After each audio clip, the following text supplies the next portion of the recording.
Saya legowo ketika sampean mengatakan Abu Ya Gufron bukan dzurriatnya Syekh Nawawi. Saya legowo, alhamdulillah. Ternyata ada yang dari Garut, dari situ Cangkuang ngasihkan silsilah. Kalau Abu Ya Gufron dari Prabu Siliwangi. Weh. Saya ini emang saya kelahiran Bandung, tetapi keluarga saya asli Garut dan asli Banten. Kalau saya minta kepada Banten mau diakui atau tidak diakui, tetap saya keluarga Prabu Siliwangi. Saya tidak takut. Jangan sampai kamu ngilo-ngilo saya, biarpun gak kasih nama saya, dikejar sama saya pun, dipuasai saya. Lihat, sesakti-saktinya manusia sama makan nasi. Hati-hati. Kemana sampai ngilo-ngilo ulama Paku Banten, hati-hati, kemana pun dikejar sama saya. Tingkatan para wali itu yang diberikan anugerah oleh Allah kemampuan bahasa Suryani, bahasa hewan, bahasa ajam dan lain sebagainya, itu rata-rata Allah berikan kepada para wali yang makamnya Qutbul Ghaus. Perlu diketahui bahwasannya yang lagi ramai pada beberapa minggu ini itu tentang pengakuan.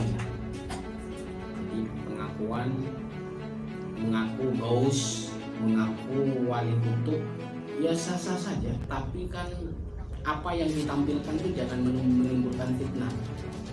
Jadi jangan aurat yang di dalam itu serta-merta diumbar. Jadi serta-merta diumbar yang akhirnya bukan orang itu ngerti, bukan orang itu paham, bikin umat itu bingung. Dari sisi penampilan aja seperti itu ya, jadi kita bisa melihatnya itu kayak gitu. Yang dikhawatirkan apa? Menimbulkan bukan respek tetapi cacian, hinaan gitu. Apalagi menyebutnya pangkat kewaliannya tinggi untuk bos. Perlu diketahui bahwasanya kewalian itu wilayah ya.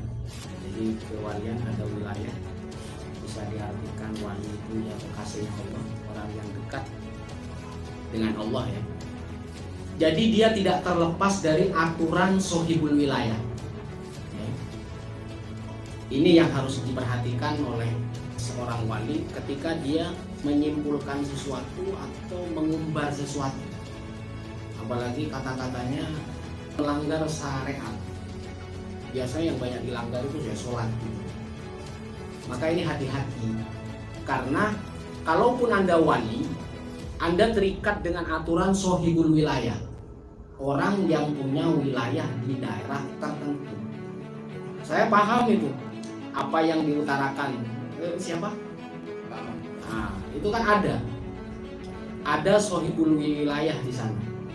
Jadi jangan sampai asal-asalan memfatwakan sesuatu itu menyejukkan, bukan bikin orang itu bingung, bikin orang itu resah.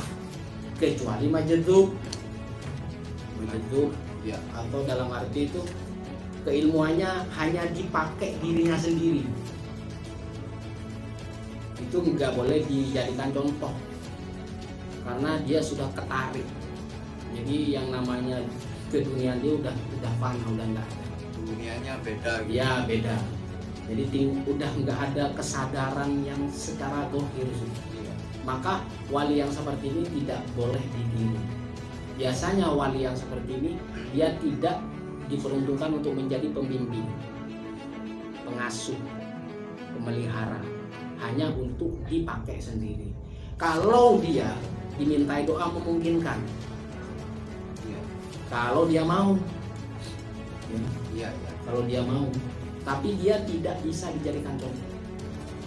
Kalau Ghaus itu tinggi dia, seharusnya disesuaikan dengan penampilannya.